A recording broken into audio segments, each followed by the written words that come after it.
Cek tes. Oke, kali ini kita akan memasuki episode kedua dalam tutorial embedded system. Jadi di sini di episode kedua kita akan membahas tentang memilih microcontroller yang sesuai dengan kebutuhan kalian. Jadi di sini secara lebih mudahnya atau yang sangat mudah, kalian tinggal beli aja sebuah papan board microcontroller yang sudah siap untuk dipakai. Ini saya punya dua contoh. Yang ini adalah sebuah Arduino Uno. Jadi ini adalah microcontroller, ini ada uploader atau apa USB to serial. Kemudian ada chip powernya dan apa namanya peripheral lain seperti lampu, terus pin header dan lain sebagainya. Kemudian ini adalah STM32, di sini juga sama. Ini adalah sebuah microcontrollernya. Kemudian ini adalah uploader ditambah dengan debugger sudah jadi satu, dan ada peripheral lain di situ di pin headernya. Kemudian juga ada power management yang seperti yang ada di sini. Jadi powernya pakai ini. Oke, jadi kalau pakai ini kalian itu apa ya, lebih leluasa untuk melakukan prototyping karena semuanya sudah disediakan di sini dan kalian tinggal pakai, nggak perlu lagi bikin PCB-nya, nggak perlu lagi bikin komponen-komponen yang kecil-kecil ini dan lain sebagainya. Dan kalian juga disediakan sebuah pin header ini ya, udah banyak. Ini tinggal pakai, tinggal dikonekkan ke modul kalian atau sensor atau chip yang lain dan lain sebagainya. Oke, yang tadi ini adalah ready to use, siap pakai. Tapi kalau kalian itu penasaran, kalian juga bisa membuatnya sendiri. Nah, di sini ini adalah yang menariknya. Ketika kalian membuat sendiri board atau papan kalian, kalian bebas melakukan apa saja yang kalian bisa. Contohnya di sini aplikasinya adalah ini. Ini adalah flight controller ya, yang di tengah ini. Ini ada chipnya dan ini ada sensor accelerometer dan gyroscope. Ini ada mungkin modul EEPROM untuk menyimpan data. Kemudian ini ada USB. Dan ini ada peripheral untuk ke misalkan ESC atau servo dan lain sebagainya. Dan ini juga ada peripheral untuk GPS juga. Dan ini ada LED-nya. Kemudian ini adalah sebuah ESC. Nah, ini ada microcontrollernya STM32. Kemudian di baliknya ini ada MOSFET di balik PCB ini, nggak kelihatan. Kemudian ada 3 pin powernya yang dari MOSFET. Kemudian ini ada pin power dari baterai dan ini ada kapasitor bank untuk apa ya? Tanjakan atau langkah pertama itu kan harus pakai power besar ya, makanya ini ada super kapasitor biasanya. Kemudian ini adalah sebuah solar charge controller. Jadi panel surya itu biar bisa sampai ke baterai itu harus pakai ini SCC modul ini. Dan ini bisa dilihat juga ada apa namanya microcontroller, ada tombol-tombol di situ untuk melakukan pengaturan, ada potensio juga. Ini adalah MOSFET-nya dan ini adalah kapasitornya dan power distribusinya. Kemudian ini adalah data logger, bisa dilihat itu adalah chip microcontrollernya. Kemudian ada baterai untuk backup, misalkan backup data atau backup waktu biasanya untuk mengganti modul RTC. Jadi modul RTC-nya biasanya kalau microcontroller zaman sekarang itu udah ada satu di dalam chip microcontroller ini. Jadi nggak perlu nambah modul RTC lagi. Kemudian ini ada EEPROM dan ini ada micro SD card. Jadi benar-benar data logger dan ini adalah pin I/O untuk berkomunikasi dengan sensor lainnya. Kemudian ini adalah controller 3D print seperti yang bisa dilihat di sini. Ini adalah microcontrollernya. Kemudian ini ada MOSFET untuk memanaskan heater bed dan heater untuk extruder. Kemudian ini ada papan untuk mengkoneksikan dengan motor stepper, maksud saya stepper driver. Dan ini adalah pin-pin untuk limit, kemudian pin-pin untuk sensor suhu, deteksi, dan lain sebagainya. Dan ini ada powernya juga, ini ada USB, ada micro SD ya, seperti yang kita tahu semuanya ini itu membuat sendiri. Dan membuatnya itu seperti apa ya, ini jadi sebelum kalian membuat semuanya ini, kalian harus prototyping di sini ya. Kecuali kalau kalian udah pro gitu ya, langsung membuat ini juga boleh, cuman resikonya terlalu besar, makanya kalian harus prototype di sini. Dan kalau udah bagus, kalian bisa lanjut manufaktur PCB ke misalkan JLC di Cina atau PCBWay ya, atau mungkin di Indo itu ada apa, nggak tahu saya. Mungkin kalau kalian ada yang tahu manufaktur PCB di Indonesia, bisa kasih tahu saya, nanti saya coba. Oke, lanjut. Things to consider, hal-hal yang harus diperhatikan dalam mendesain microcontroller, yaitu ada arsitektur dan instruksi set, yang mana yang paling populer adalah ARM ya. Ini ARM semua, bisa dilihat ada tulisannya ARM di situ. Semua ini berbasisnya ARM Cortex M series. Nah, jadi kalau HP kalian, HP Android, Samsung, kemudian ada Huawei, ada Apple pun itu sama sebenarnya arsitekturnya ARM. Cuman Cortex-nya adalah Cortex A series kalau nggak salah, A55 atau A75. Duh, saya malah lupa. Coba kita lihat di HP saya sebentar. SOC. Jadi HP saya adalah Samsung A25 ya. A25 dia pakai Samsung Exynos 1280, Cortex A55 sebanyak 6 buah, dan Cortex A78 sebanyak 2 buah. Nah, itu arsitektur. Kalau di microcontroller ini ya pakai Cortex M. Kalian bisa langsung aja di link yang sudah saya sediakan, buka, kemudian pelajari. Di sini ada banyak itu, Cortex M3, M1, M0 sampai yang terbaru adalah M52. Dan apa saja yang bisa dilakukan kalian bisa lihat di sini. Ini adalah apa ya, arsitekturnya.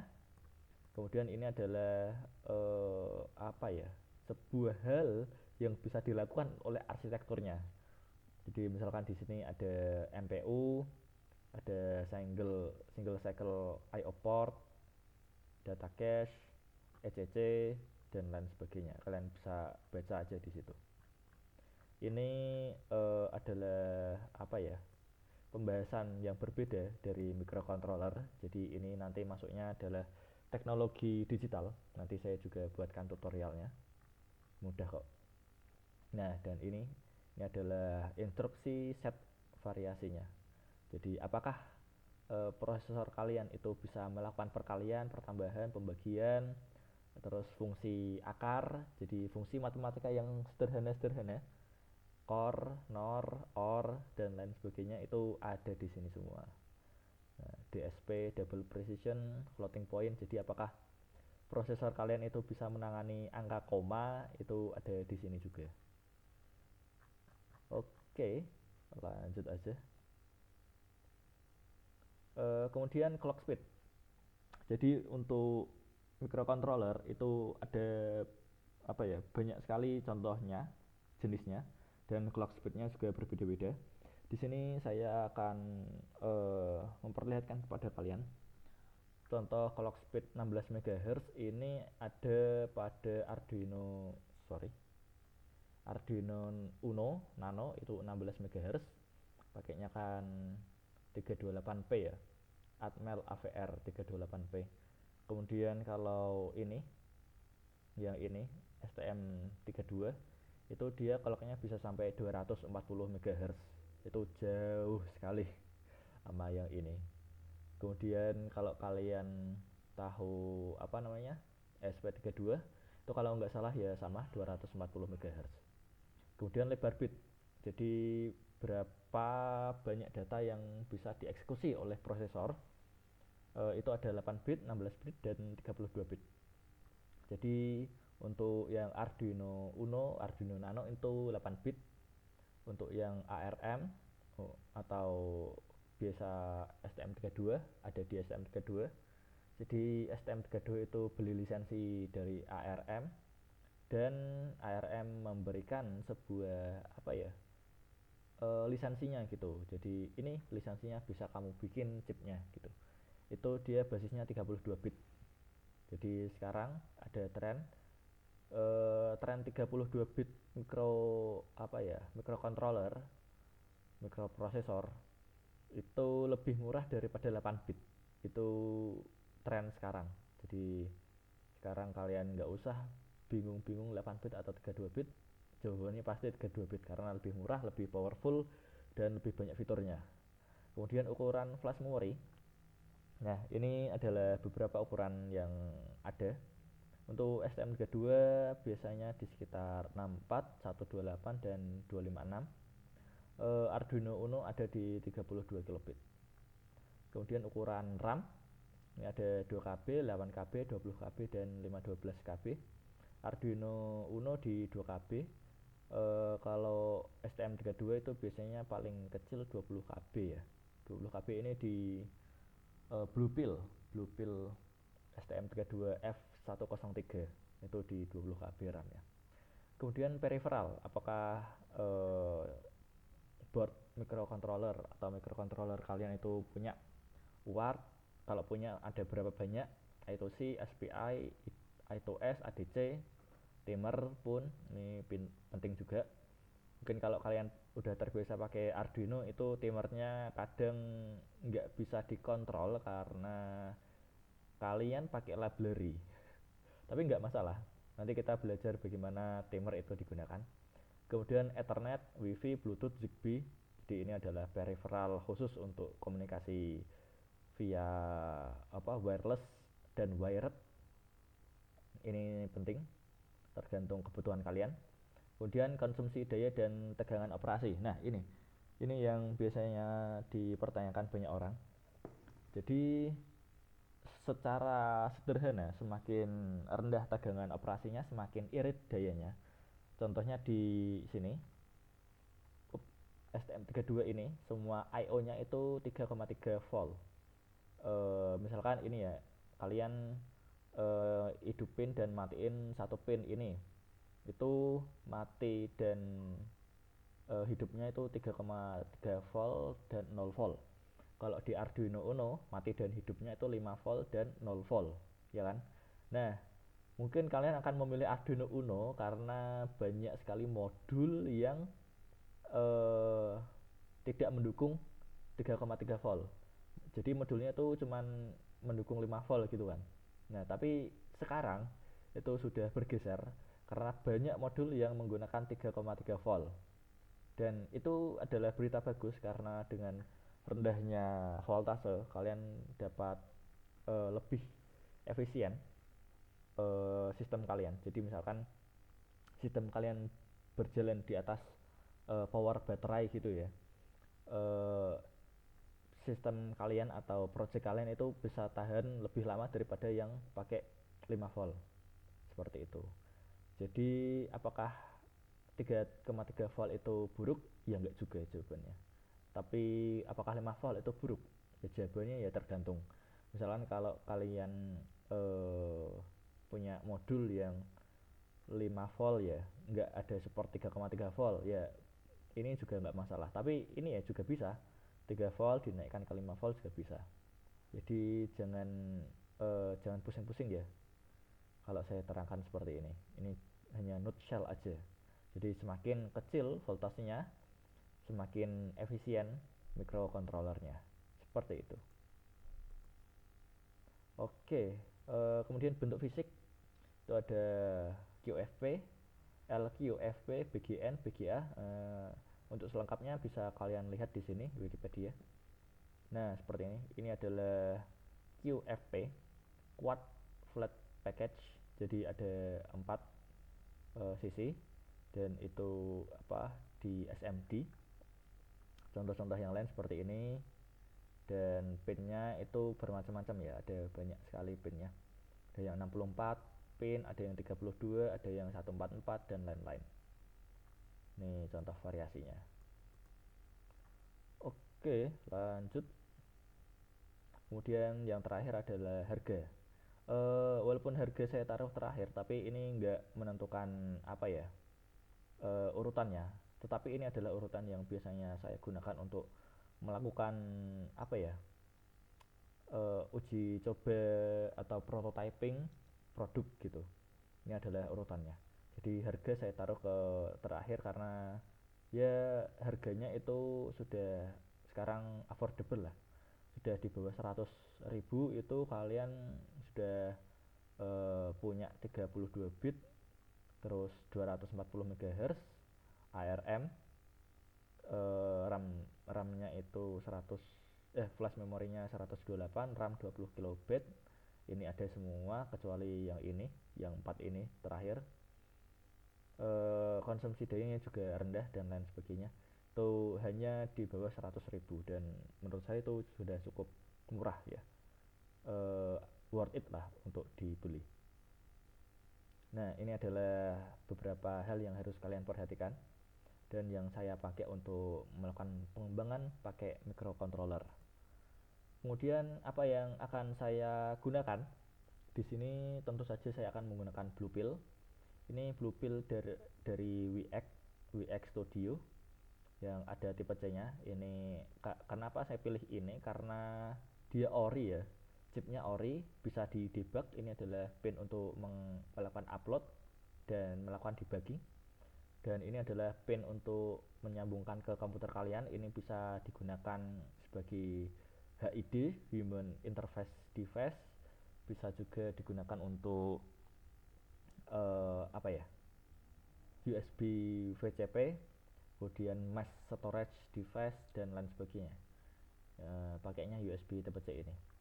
Kemudian ini adalah STM32 H7. Ini di saya mirror STM32 H7 ini. Ini adalah high performance, clock speednya bisa sampai 500 MHz. Ini cocok digunakan untuk project yang sudah sangat kompleks. Nanti kita juga belajar pakai ini. Dan ini adalah SP32. SP32 dia memiliki keunikan pakai Bluetooth, Wi-Fi dan juga protokol Thread Matter untuk IoT. IoT untuk rumahan ya, atau home IoT. Ini cukup menarik juga. Nanti kita tutorialnya berdasarkan 3 buah microcontroller yang ready to use ini. Kenapa saya pakai ini? Karena harganya sudah cukup murah. Ini di bawah 100.000, sekitar 60.000 kalian sudah dapat. Kalau ini kalian di 250.000 sudah dapat setengah GHz bro, setengah GHz. Dan fiturnya banyak banget. Ada DSP, ada LCD built-in, ada micro SD dan lain sebagainya. Ada tombolnya juga, ada LED-nya. Mana LED-nya? Harusnya ada sih di pojok ini sepertinya. Kemudian ini kenapa pakai ini? Karena hanya SP32 yang murah dan pengembangannya itu sudah mudah lah. Kalian bisa pakai Arduino atau SPIDF dan dia punya Wi-Fi atau network koneksi. Jadi kalau dua ini kan nggak ada ya, dan ini ada. Kenapa nggak pakai Arduino Uno? Karena menurut saya sudah obsolete ya. Walaupun enggak bukan berarti itu tidak bisa digunakan. Hanya saja Arduino Uno itu sulit untuk dilakukan debugging. Jadi ketika board ini kalian bisa melakukan debug.